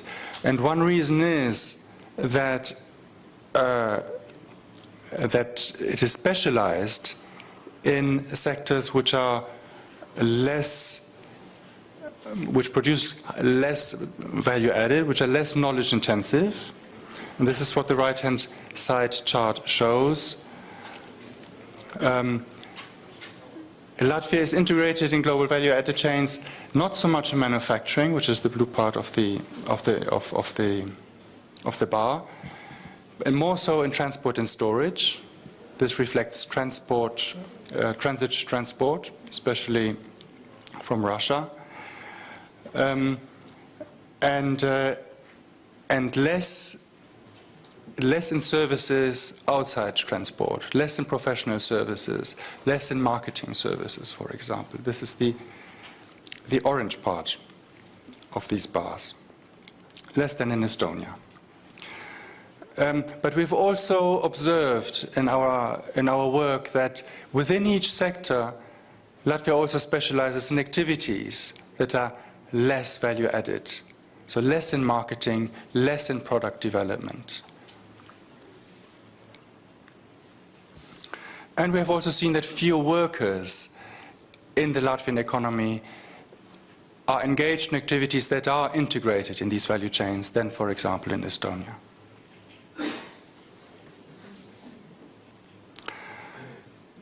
We have also undertaken some research using data of Latvian firms in comparison with Estonian firms, with economists from the Bank of Latvia. And this research has really been quite interesting because it shows that when firms start to export, this helps them to boost their productivity substantially. So exporting is very closely related to improving productivity performance. And as you can see, the impact is very large. Firms which enter exports, which begin to export,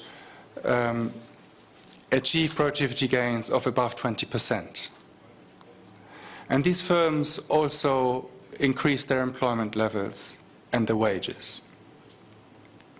So this, to me, it seems is an important finding. Exporting is important, and then the obvious next question to ask, what is it that makes it easier for firms to export? Because that will boost their productivity. And we've also had a look at that. And then we find then, well, when firms are more productive, that also makes it easier for them to export. So the causality goes in both directions. There's kind of a virtuous cycle between productivity and exporting. We've also found that larger firms are more likely to export. Foreign-owned firms are more likely to export. More capital intensity, more equipment, a better endowment of equipment helps firms to export. And also, by and large, better access to credit. And then skilled workers. Hiring of skilled workers is also important. And all of these factors relate to a good allocation of resources. In other words, it is important that skilled workers, can move to the jobs, to the best job opportunities that arise as Latvian firms attempt to export, so that promising firms can grow, can expand their employment.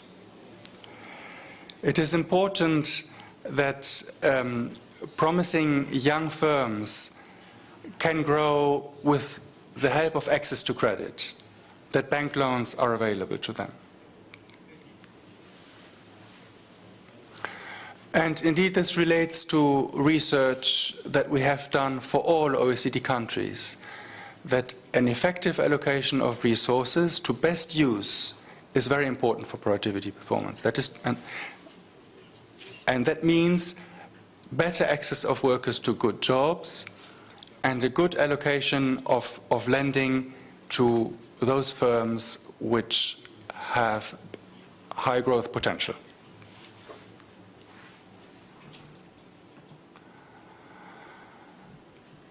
So what does the report say about the poverty and well-being challenge that we see, that we have identified for Latvia? Well, poverty is high.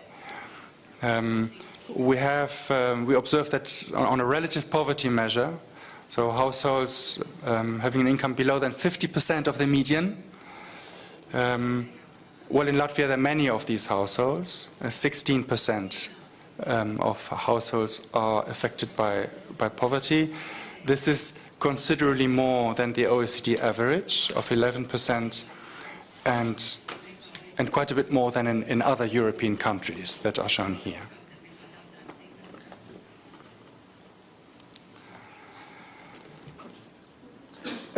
It is also remarkable in the case of Latvia, it is quite a small country, but yet the differences in unemployment and in poverty across regions are very strong. And they relate to each other. The regions with the lowest unemployment rates have the lowest poverty rates. And the regions with the highest unemployment rates, well, that's particularly the case of Latgale. Latgale has the highest unemployment rate and also has the highest poverty rate. And in fact, we know that in Latvia, more than elsewhere, unemployment and poverty are related. And in part this is because many Latvian unemployed have been unemployed for a long time. Long-term unemployment is high in Latvia. And that reduces access to unemployment benefits. In the OECD, we also try to go beyond income, beyond GDP, and try to follow up on well-being indicators across a broad range we follow a broad range of well-being indicators. On some, Latvia does quite well. This is true overall for education. This reflects the fact that almost all Latvians are educated to upper secondary level. Work and life balance also is quite good, so people seem to be satisfied with the amount of leisure time they have. Environment quality is also quite good. But there are weaknesses, well, in income and wealth that we've already discussed, but also in housing and also in healthcare.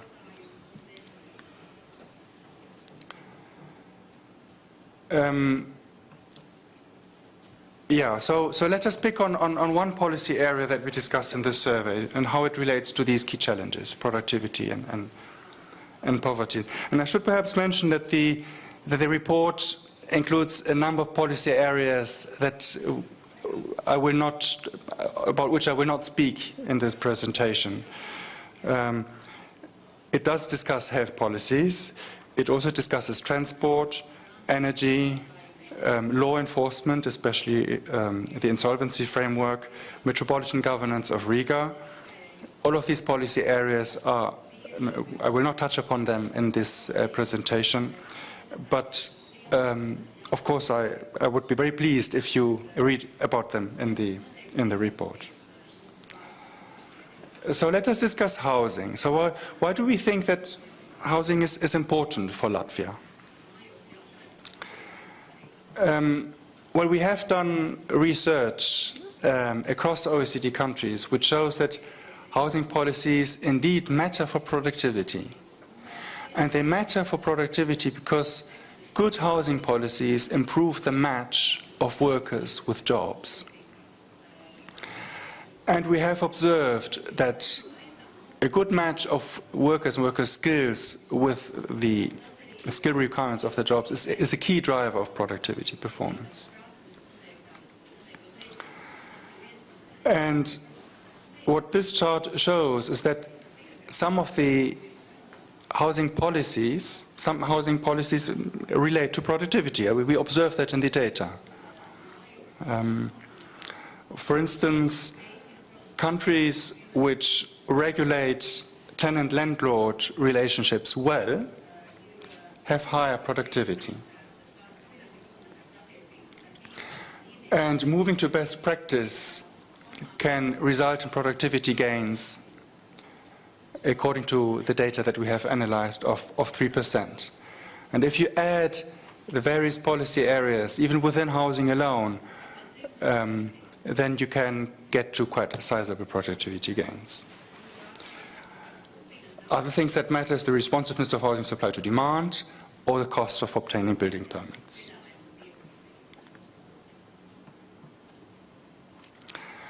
And well, if we now move to Latvia, what we see is that few households rent their accommodation. The share is smaller than in most OECD countries, even substantially smaller. And this is even true for the low-income households, where renting is often the easiest way to move when you find a better job elsewhere. So, and we know that renting housing increases mobility of workers, and so improves the match of workers to skills and to jobs and their skill requirements.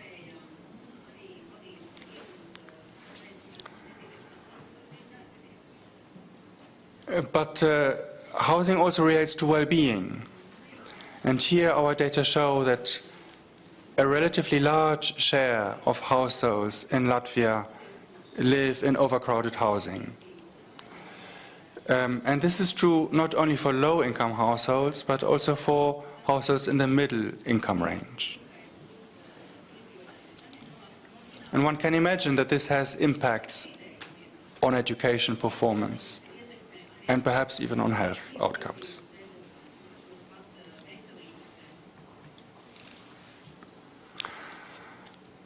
So what are our recommendations to improve housing policies in Latvia? It is to improve legal certainty in rental regulation, so landlords and tenants have trust in rental contracts and in their enforcement. that the government provide more funding for low-cost rented housing, such as social housing, in areas where there are jobs. We are aware that Latvia has a mobility program which provides temporary financial support for the unemployed who move to jobs elsewhere in the country. This is a program that has also worked well in other countries, like in Germany. We recommend that this program be extended. Right now, it is not available for people who move to Riga, which has particularly low unemployment. And finally, there appears to be scope to make it easier to build new housing, to make the administrative process less complicated.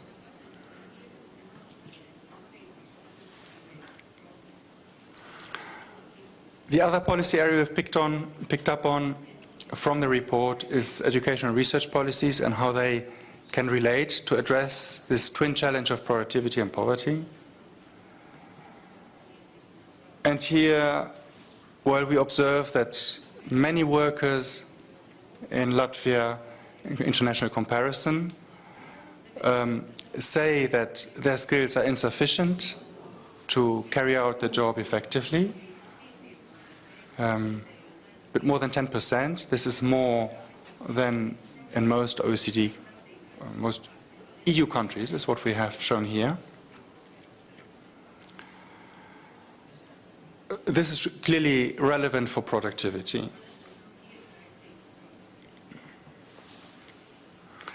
Participation in lifelong learning is low. Lifelong learning is important for the upskilling of older workers, of workers who have completed education. And we know that in Latvia, unemployment affects older workers more strongly in relative terms than in other OECD countries.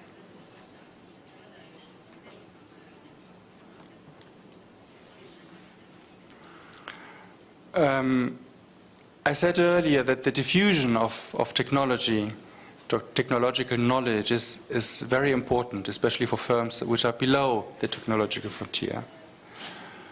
And here, cooperation between research institutions and firms can help, and for Latvia particularly interesting, international cooperation across countries, so that knowledge transfer from leading countries to Latvia can be encouraged. And such research cooperation is rarer in Latvia than elsewhere. So our recommendations are to make it easier for young people from low-income households to access education that is relevant for the labor market, in particular vocational education and university education. And this is particularly important for Latvia precisely because poverty is high, and there's a risk that poverty is transmitted to the following generation if there's no policy to support low-income households and access to vocational and tertiary education. And we think that there is scope, and it is important to improve this access in Latvia through better grants. We also think that vocational education schools which have been reformed, we're quite impressed by the progress in improving the quality of vocational education in Latvia, that these improvements could be better utilized if the vocational schools were more available to provide adult education.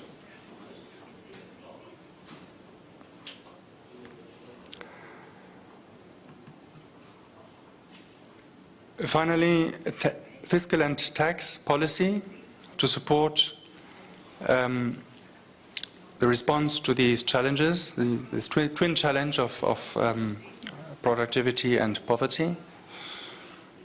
Well, one obvious point is that housing, access to education require more funding. And so we did some calculations as to what would happen to Latvian public debt if the government deficit were kept at 1.5% of GDP. The national deficit rules only allow a deficit of 0.5% of GDP. Now, as the Secretary General was saying, government debt is quite low. It's 40%. It's lower than in most OECD countries. And this chart shows, these are the dotted lines, that if the deficit were kept at 1.5% of GDP every year, debt to GDP would remain pretty much constant. Even if economic growth were really low, the debt would only increase very slightly. This is assuming nominal GDP growth of 3.5%. That is much less than we are expecting for the coming years. We're expecting real growth of around 4%, and so nominal growth of about 6%. But even if growth were really low, one could stabilize debt pretty much with a higher deficit. And so we think there is a bit of room there to spend more, even if it is deficit financed.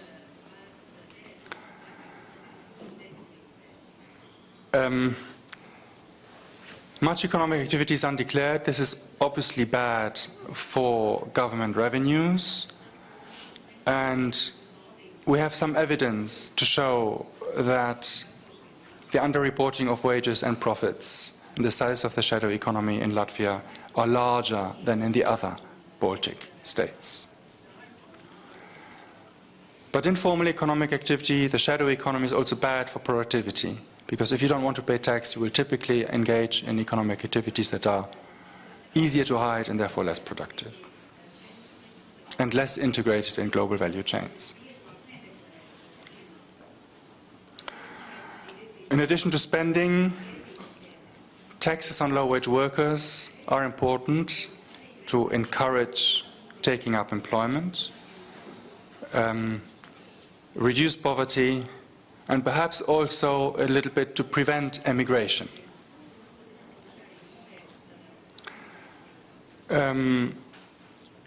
The tax wedge on labor in Latvia is relatively high. Here we have taken the example of a single person earning 67 of average earnings in Latvia, so this is around 600 euros per month. And as you can see, the tax burden on salaries, how much salaries are taxed, including employer contributions to Social Security, are higher than, this burden is higher in Latvia than in most countries. We expect it to diminish somewhat after the tax reform.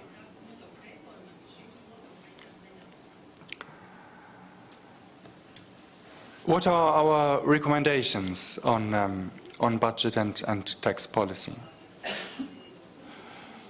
As the Secretary General was saying, it's prudent for Latvia to continue complying with the European Union fiscal rules. They're a little bit more generous than the national rules. The European Commission is less stringent. The medium-term objective is 1% deficit of GDP. The national rules require 0.5% of GDP. And there are flexibility mechanisms which allow Latvia to go a little higher with the deficit if this is needed to finance structural reforms, such as in housing, in health, in education.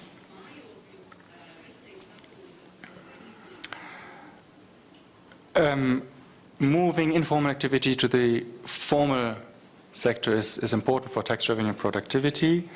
There is more scope to use information and communication technology. Here we think of business-to-business transactions, where there could be more automated record keeping and reporting. We have also observed that trust in government relates to how willing people are to pay tax. And it does seem from survey evidence that trust in government in Latvia is lower than in most OECD countries.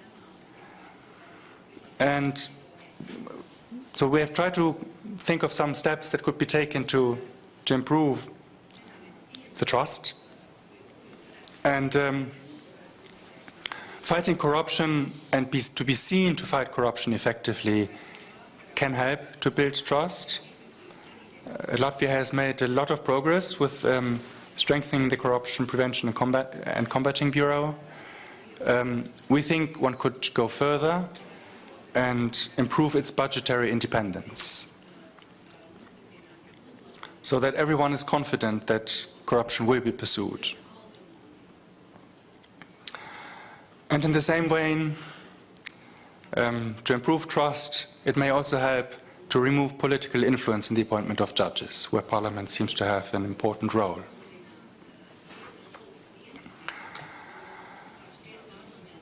We also think that there is scope to reduce taxes on low wages further, and to compensate, there is scope to be more effective in the taxation of real estate, for instance, by updating the valuations for tax purposes.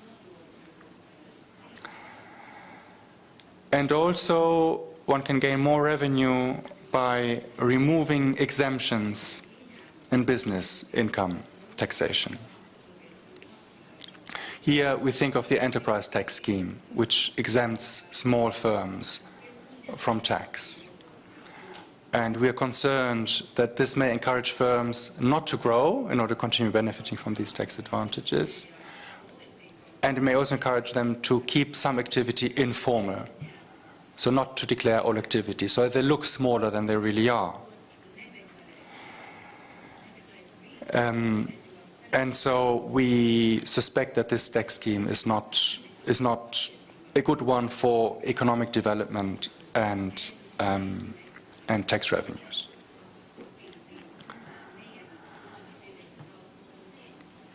Please feel free to have a look at the full survey, of which I hope you have all been able to take a copy. Well, thank you very much. Okay. Ko mēs tagad darām ir... So, next, we have recommendations and proposals and representatives from 3 ministries. I'm a bit confused how we will manage all of this in 28 minutes. We have 5 speakers. Do we manage to have questions afterwards? It will be a challenge in its own. So I will formulate my view from what I heard about the most important areas, and then the ministry representative could comment. So maybe we can start with the Ministry of Finance. There were proposals on using the fiscal space and also on taxation reform as regards people with low incomes. Are these the issues that you have considered and which you would like to comment? So, please. Yes, thank you very much. Good afternoon. I would also like to express my gratitude to the OECD for this survey. We work together on this. We don't have any different opinions.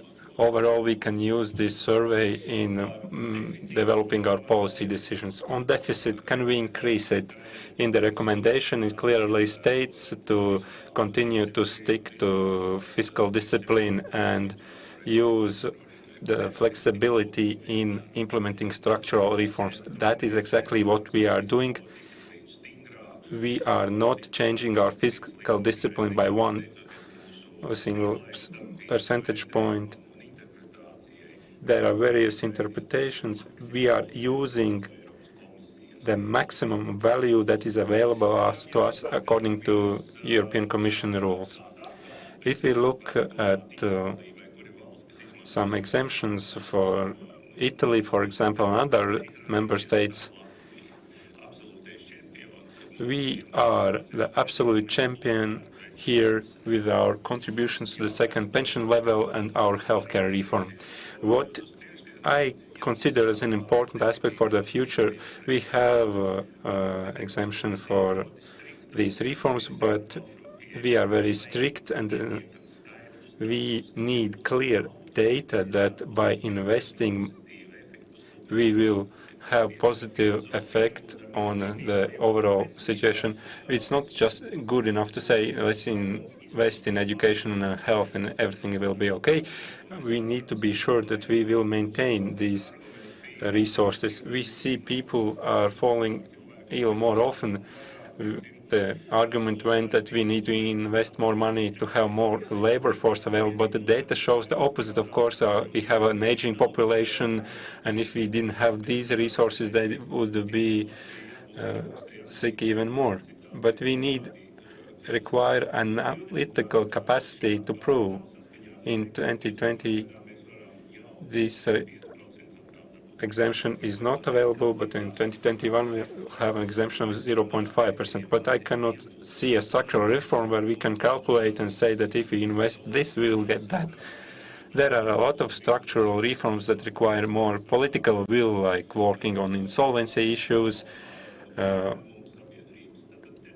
working on state-owned enterprises, but where reforms require additional monetary resources, we can do something.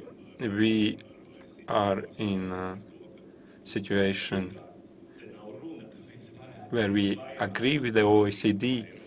We are not considering increasing deficit about EU rules. This was also discussed with the OECD by other member states of the EU.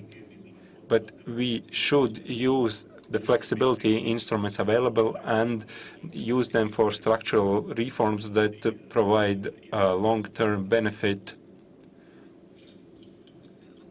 Yes, I'm Astra Kaljane. I will touch upon the taxation issue.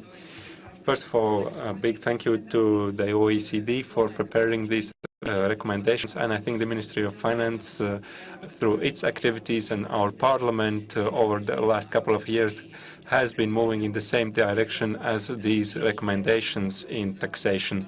This goes along with our intention to reduce the tax wage for low-income families, to shift this wage from direct taxation to consumption taxation. And when we talk about the main issues today, that we have a lot of tax reforms in Latvia and other types of reform, I would like to say that this year is very interesting. What we have done for taxation, we have confirmed the guidelines for taxation policy, and the Parliament has approved very important reforms in labor taxation and a new innovative model for corporate income taxation. As regards the opportunity to reduce the tax wage for low wages, we have introduced two very effective tools. First of all, it's a progressive tax rate, which at the moment is 20% for low incomes, which is a very good tool. And a second tool is we have increased the tax-exempt minimum. If we compare with 2016, when the exempt amount was 100 euros, the next year this minimum will be 200 euros for low incomes. This is a significant step that we have taken over 2 years. These are the main tools that the Ministry of Finance and the government and the Parliament is using for implementing the OECD recommendation. I would also like to add that as regards the exempt minimum, there are even more ambitious plans. By 2020, our plan is to increase the minimum to 250 euros for low incomes. So there are plans, and we seem to be moving in the same direction. As regards the second direction of shifting this taxation burden to energy and real estate, yes, we are moving in this direction. We are focusing on excise tax and duties, and this also describes how we will shift it towards excise over several years. As regards real estate taxation, we are a bit more careful because we are trying to clear the basis, the cadastral values. When this issue will be solved, we will work further on the real estate taxation. We should note that in the Baltic region, household taxation burden as regards real estate is quite high. We have increased the tax rate, and we have significant tax exemptions, which have also been highlighted in OECD recommendations. From 20 tax stimulus will move to 15, and out of these 15, 7 tax stimulus have been terminated. They provide stability for enterprises who wanted to use the previous stimuli, and we move to a new system. These taxpayers will have stability and a transition period. So we will only have 8 tax stimuli from 20. But this tax is not annulled, it is postponed while the companies divide the profit, and the tax rate is increased from 15 to 20%. And I think we are sticking to the main recommendations. Yes, well, thank you very much. Reactions and comments will come at the end. And next we have Ministry of Education. You had a row of recommendations aimed at you about lifelong learning, professional, vocational education, investments in education. So what would be your reaction? Yes, hello.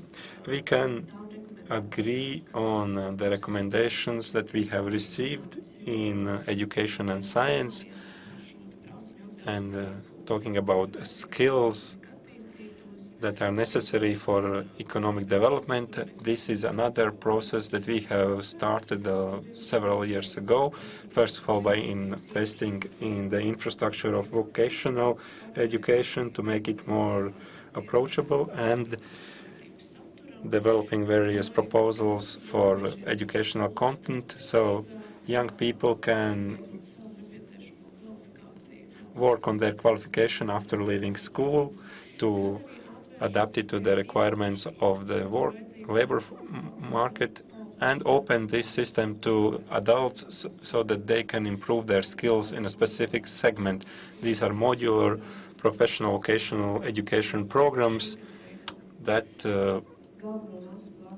we are planning to develop by the end of this year and start to implement next year. These will be offered to students and to adults. Adults, as we see them, is the part of society who should use resources of vocational training more actively. That's why we have drafted a plan how by September of next year we will create and offer a different adult education in the vocational area. We are currently using support available from structural funds in order to work with adults who are aware of their skills and the skills that they lack, and who are willing to work on new skills. And what is interesting in the survey, it was mentioned that there is a high part of our society at risk of poverty, and many young people could not have access to education because of lack of aid. We have started a discussion with the Ministry of Welfare already in 2016 on this issue, and we are planning to continue our work on how to use our state support mechanisms to increase the funding that is available to a student in vocational training in order to fight inequality for people in secondary education and people training at vocational schools, and to make it possible for this student to study the thing that he thinks is necessary. Another important aspect from the recommendations is to improve skills and to do this already during school. what we saw in comments from Mr. Guria, that in the latest PISA assessment, our results in mathematics has declined, not significantly, but still the trend is there. And if we look at this data in detail, the disparity between urban and rural schools is significant, and this is the reason why our overall results have gone down. To stop this trend, we need to reform our school network, during which we could provide the opportunity to teach natural sciences at a high level, and their level of teaching is the same regardless of the school. Another factor is that there is lack of competition, and this is also slowing down acquire of new skills. And when these young people go to vocational schools and they say they want to study in this specialty, it turns out that they still need to know mathematics, physics as on the same level as if they decided to go and study in a gymnasium. So we see that we need some additional steps taken in this area. On higher education and science, I will pass the floor to my colleague. Yes, thank you very much. I would like to outline what we have already done and what are the challenges still remaining in higher education and science. We agree with OECD recommendations that science funding should be linked to criteria of quality. Since 2014, we have done significant reforms in science. Funding is only given to science institutions that received a good evaluation in an international scientific assessment. Providing this base funding and funding for research in universities, we consider criteria like funding attracted from enterprises which prove the relevance of studies, international research funding, and factors that indicate the quality. Also, we consider to what extent universities attract postgraduate students in their research work in order to renew their academic staff. In higher education, yes, we are still highly fragmented. We have 55 university colleges, which is twice as much as in Finland and Denmark. And still, further consolidation should be done through state budget study places. Higher education funding was significantly reduced during the crisis and has not yet returned to the pre-crisis levels. And we talk with the ministries for additional funding. Then the Ministry of Finance indicates that in Latvia, the funding for all stages of education is higher than the average level in the EU. But we need to understand that 90% of this funding goes to the highly fragmented school network, and higher education only receives about 10% of the overall funding. So the amount that goes to the university per student is one of the lowest across the EU, and this limits the university opportunities to hire high-level lecturers and invest in the training of their students. We are investing structural funds in only 14 universities and in 7 scientific institutions in the areas that have the highest potential to increase the productivity of our export areas. So in these areas, the structural fund investments are at a high level, but in higher education, the overall funding is very low. Funding per student is one of the lowest indicators across the EU, and the national research funding is even lower. Mr. Guria compared us with Mexico, 0.6% of GDP, but we have data from 2016, and the picture is even worse.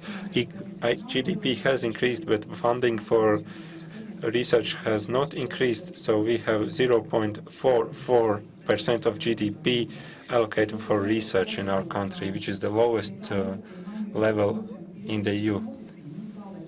And still funding allocation criteria have changed in order to facilitate international compatibility, and as the sustainability of all these reforms mean that we need to use this fiscal space and invest in science and higher education. No. Thank you. It seems to me that many speakers pointed out the housing aspect. I would like to ask a question to the representative of the Ministry of Economics. Are we trying to develop this area? I would like to express my gratitude for showing the link between productivity and housing. We look at this issue not only from the residents' perspective, but also from the taxation perspective. We have certain efforts underway. Firstly, we are working on a new law on residential buildings. There is a draft law already, and now it is under public consultation. Why are we working on such a law? It is clear that the law, in effect, now, and which was adopted in 1997, does not reflect the present situation. The rental market has been stagnating for decades. We would like to provide balanced regulation for landlords and tenants. Up to now, this market hasn't been viewed as a potential source of income, not only in other parts of Latvia, but also in Riga. When the litigation starts, it may last for years, 2 to 3 years or even longer. So we are planning to create various settlement procedures with limited settlement periods, which will reduce the risks for investors. We will also create a single register of lease contracts, which will help fight shadow economy and will increase tax revenue. We may increase our tax revenue from 0.7 to up to 3.4% annually in this area. We are also creating new support instruments in the housing area. At the moment, we have only one support instrument. It is for families with children, and every euro invested in this program has yielded benefits. We also have to promote the construction of rental housing in municipalities. Minister of Economy mentioned the Valmiera municipality. So they build rental housing. They invest in building such housing. Our municipalities need support, and we need to explore what support they need to be able to provide such rental housing. The regional municipalities are more active in this respect. They have a more acute need for workforce. Riga at the present is waiting to see what will happen. But Riga has to be a center of Baltic significance, and we also need to create subsidized rental housing fund. That's all from me.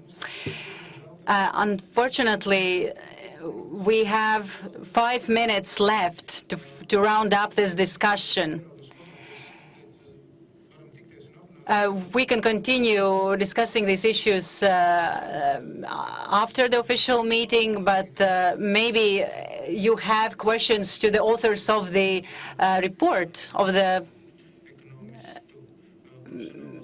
maybe you have your own take on this. Please speak in the microphone. So if you have anything to clarify, please ask to the guests. The experts, you recommended that labor mobility program would be extended to include also Riga. Why do you recommend this, knowing that we have such large regional disparities? Couldn't there be a risk that that would increase regional disparities? Or empty out the regions entirely. Anything else to add? So it seems that we'll round up by 12, by noon. From the Latvian Civil Service, there on some aspects of the report, there are questions on the on mobility and housing questions. So please. So. First, thanks a lot for the panel's inputs to the survey. It's much appreciated. And I'm particularly pleased to hear that you're doing a lot of reforms, and you're very active in the areas that we highlighted in the survey, and you're undertaking a lot of measures, already almost making some of our recommendations almost already implemented, which we see as very good. On one of the points I would like to follow up is that, of course, when we discuss about more spending on certain areas, whatever area it is, either healthcare, education, housing, it is always important that we do proper quality assessments of all types of investments to make sure that we are spending on items that yield long-term benefits for the Latvian economy. So this is something that we always encourage, and in that sense we think something that's important is spending reviews to see what you spend on and what you can perhaps prioritize spending on to find the needed fiscal space, so to speak, to prioritize the areas that are currently important in Latvia. So we very much appreciate the inputs to this discussion. Maybe on the labor mobility question, it is an important aspect. Do you want, perhaps Andres wants to address it? Yeah. Yeah, this question, is it perhaps a bad thing to encourage mobility because you then depopulate the regions which are doing less well economically? I think it is important to do both, to both remove the barriers for people to go to the places where the opportunities are. These barriers should be removed. That will be good for productivity and it will be good for poverty reduction. But it is also important at the same time to make sure that those regions which have fallen behind have the infrastructure and can provide the services that they need in order to be attractive as locations to undertake economic activity. And we have a few things, we raised some issues in the report that address infrastructure, economic and social infrastructure in the rural areas. So we have some recommendations to improve transport services, transport infrastructure in the rural areas, and also to improve health services, access to health services in rural areas. So I think really it is important to do both, to improve infrastructure in the backward regions, but one should not discourage, or one should not leave, where there are barriers for people to move to where opportunities are, these barriers should be taken down. Okay, nu labi, pulkstens rāda tieši 12, un tas nozīmē, ka It is noon sharp, and it means we have to round up this discussion. I presume some of you will stay here so if you would like to ask additional questions to our experts, you will be able to do that. Okay, good. 3 years. 2 years? 2 years. Okay, great. Okay. Paldies visiem par piedalīšanos. Thank you for your participation. You got some food for thought. Good luck to everyone.